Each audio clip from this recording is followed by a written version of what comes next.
I've been trying to slow down and reflect, to savor moments. The quiet mornings at home, and little self-care rituals like journaling, reading, or art. I swear every moment goes by so quickly, except maybe the ones you pause long enough to notice. I'm already nostalgic for summer. The late afternoons picking peaches, apricots, cherries, still warm from the sun. I always think back to this moment when I think of summer, fruit picking in the orchard. It's funny how an entire summer seems to live inside one late afternoon, how something so small can set a whole season in motion. The same way your daily routine and habits shape your life. Lately, I've been thinking about how much of my life I spend overthinking and not actually living my life, waiting to feel more motivated, more inspired for the perfect time, for the perfect place. And in the process, I forget I'm already inside the story, stuck somewhere between where I am and where I want to be. I think the hardest part is realizing how much can change once you stop hesitating and start choosing yourself. I feel most like myself, the happiest in summer, but I don't want that way of life or that feeling to be tied down to a place or a season. I want to carry it with me into ordinary Tuesdays, into grey mornings, into the quiet months where nothing particularly cinematic is happening.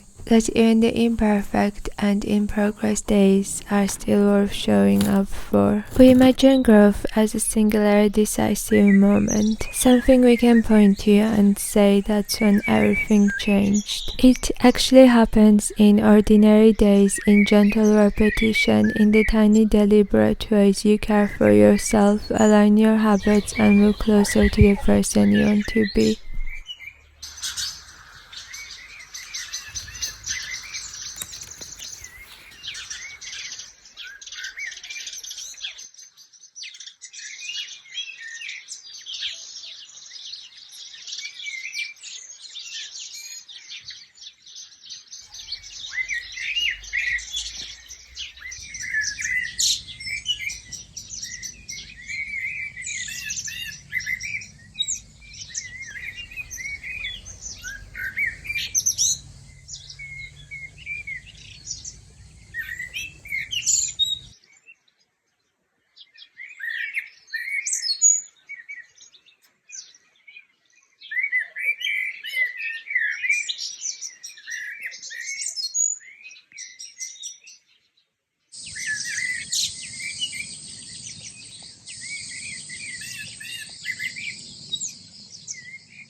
Nature walks in the morning.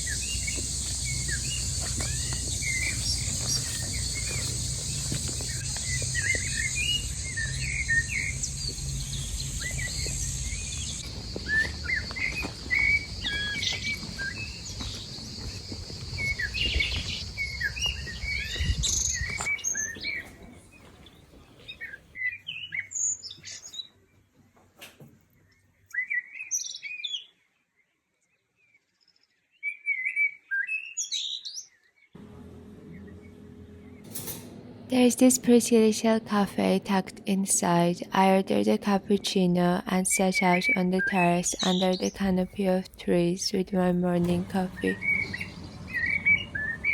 And for breakfast, there is this restaurant on the estate that I love. The art on the walls, to the rows of clay dishes and jars of pickled vegetables, the earthy interior, is a subtle nod to the culture of the region where winemaking began thousands of years ago. And the food, it's a mix of fresh salads, beetroot, walnuts, plum, lots of herbs, and then something warmer, richer, more comforting, dumplings, cheese, spicy soup. I ordered an Emirati khachapuri on a clay dish, which is a crispy bread baked with a mix of traditional local cheese.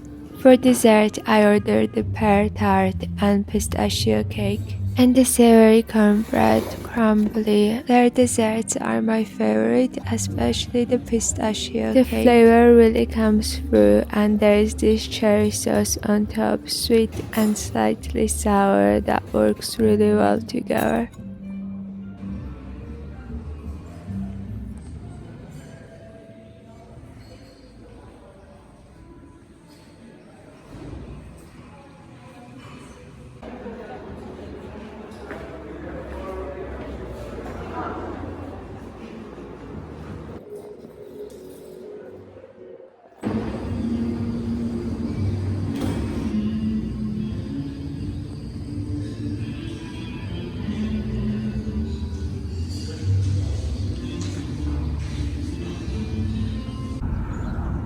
I got up at sunrise for a little trip to the mountains.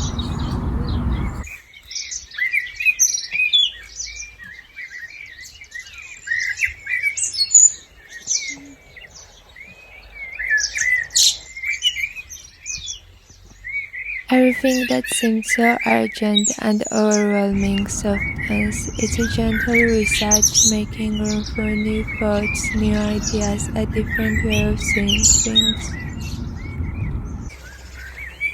I went to a chateau for a wine tasting in the oldest winemaking region in the world. They make their own wine at the chateau right on the land, surrounded by rows and rows of vineyards.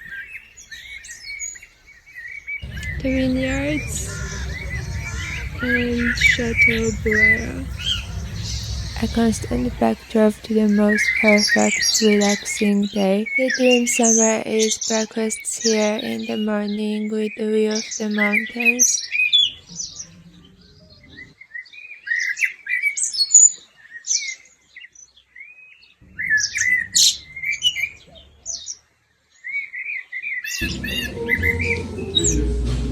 There is a really beautiful restaurant inside, and they have a menu full of the local cuisine.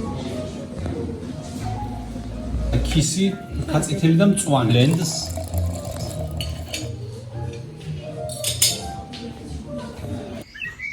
You can walk around for hours, there is so much to see here. They have a horse stable, and I spent some time with the horses, they're so beautiful.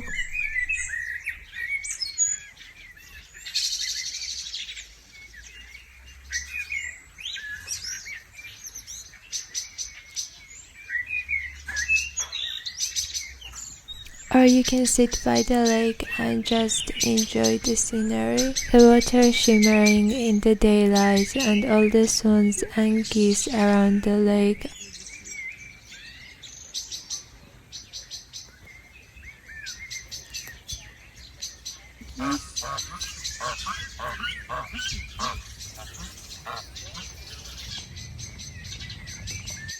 I went on a wine tour with the sommelier. I wanted to see how the wine was actually made. The wines from the chateau's reserve stood out to me, especially the Query wine, my favorite, a blend of 3 local grape varieties made in the traditional way in clay vessels. And I will show you one of the Query which is still under aging. You can see this is Saperavi. It's still under aging and under mature. The wine has more depth and layers of flavor that feels completely unique to this place. Then some wine is further aged in French oak barrels.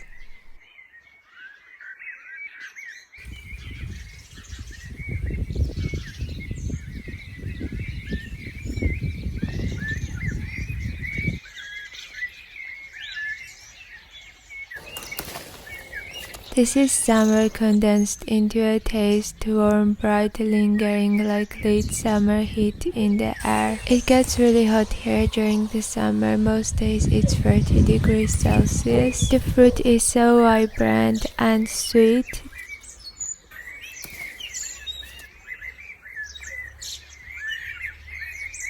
You notice the quiet transformation in the small acts, planting the seeds, tending the garden, slowly manifest into something real.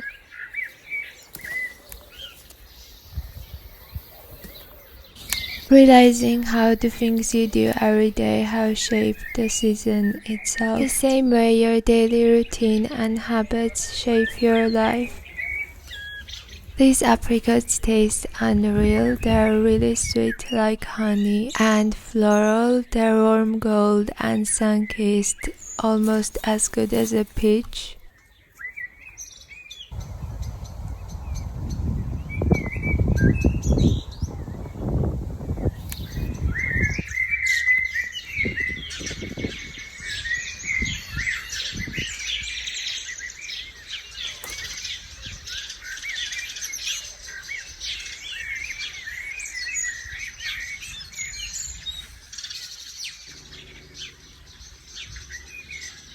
These are my favorite gold cherries. They're really sweet and flavorful. You don't see them that often. They get a faint pink blush. They're really beautiful.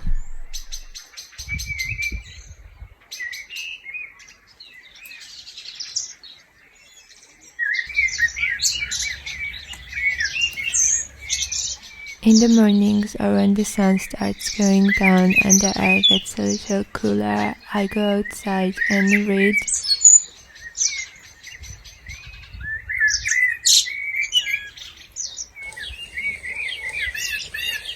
I read a few books this summer, and despite their differences, they all capture the same feeling we often struggle to put into words, that restless longing to be somewhere else. The sense that life is happening just beyond your reach while you're stuck in the same place, living the same routines. The perfect summer, the beautiful city, the version of ourselves we imagine will become once we're there. We tell ourselves that if only we could get there, everything would finally fall into place. We'd be happier, more inspired, more ourselves. And while it's true that our surroundings and environments do shape us, the habit of waiting for life to begin somewhere else keeps us stuck in the same patterns, the same feelings, until something finally disrupts them. When we believe that things will never change here and now, that belief itself reinforces the lack of change. We slowly forget that things can get better. Being positive and motivated isn't always a feeling you wake up with. It's something you practice by showing up, even on the days you don't feel ready. Believing even before you see the evidence, that as if is powerful.